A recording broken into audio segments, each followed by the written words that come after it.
ever replace my husband. No. But I do see some similarities of my husband in JD. Help me welcome to the stage Vice President JD Vance.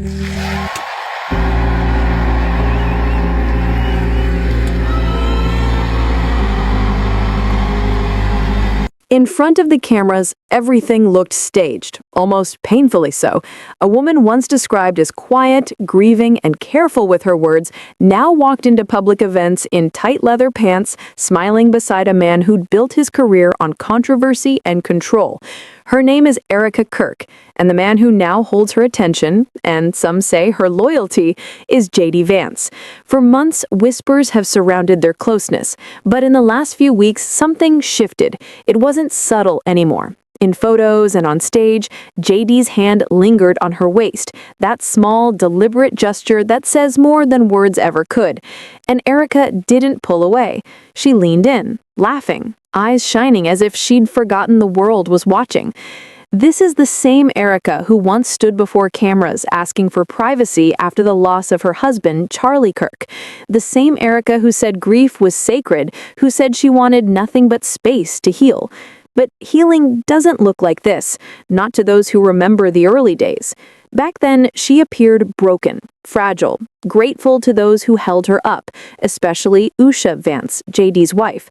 Usha was one of the first to comfort her, defending her when people online turned cold. And now, watching from the sidelines, Usha has become the quiet victim in a new, unfolding tragedy, one that isn't about death, but about betrayal. People grieve differently, that's true, but when the cameras capture her laughing at JD's jokes, when the same hand that once held Charlie's is now brushing against JD's arm, the public starts to ask, what is she really grieving? A man or the power he once held? Because lately it feels less like mourning and more like maneuvering. Behind the scenes, those close to the Kirk family describe a slow, painful distancing. Friends who used to check in say their messages go unanswered. Her once protective circle is now replaced by political strategists, consultants, and men who speak in campaign tones instead of compassion. She's no longer Erika the widow. She's becoming Erika the symbol, a tool in the game of influence used to soften the image of men who thrive on control. And JD, he knows exactly what he's doing. Every move, every photo, every word shared between them feels intentional. In politics, optics are everything, and the image of a powerful man comforting a grieving widow is the kind of storyline that wins sympathy and headlines.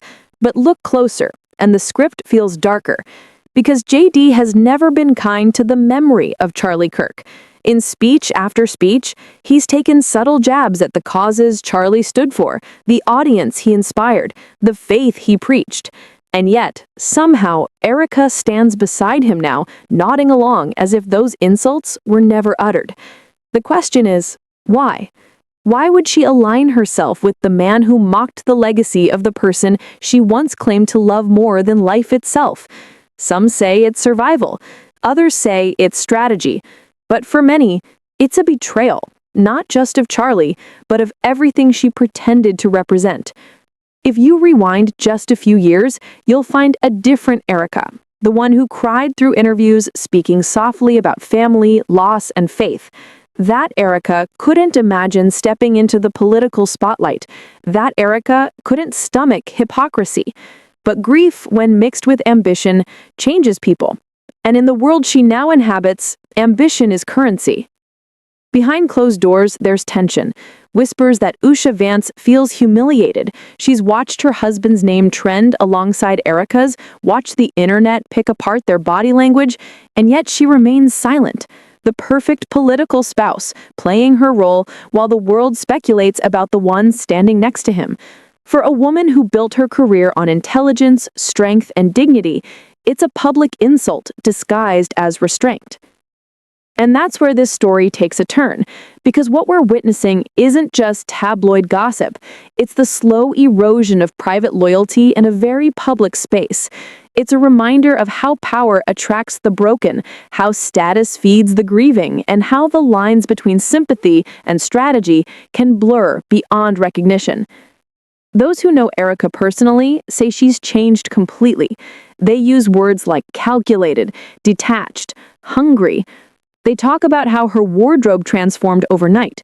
Modest blouses replaced by bold, attention-grabbing outfits. Every appearance crafted to signal a message.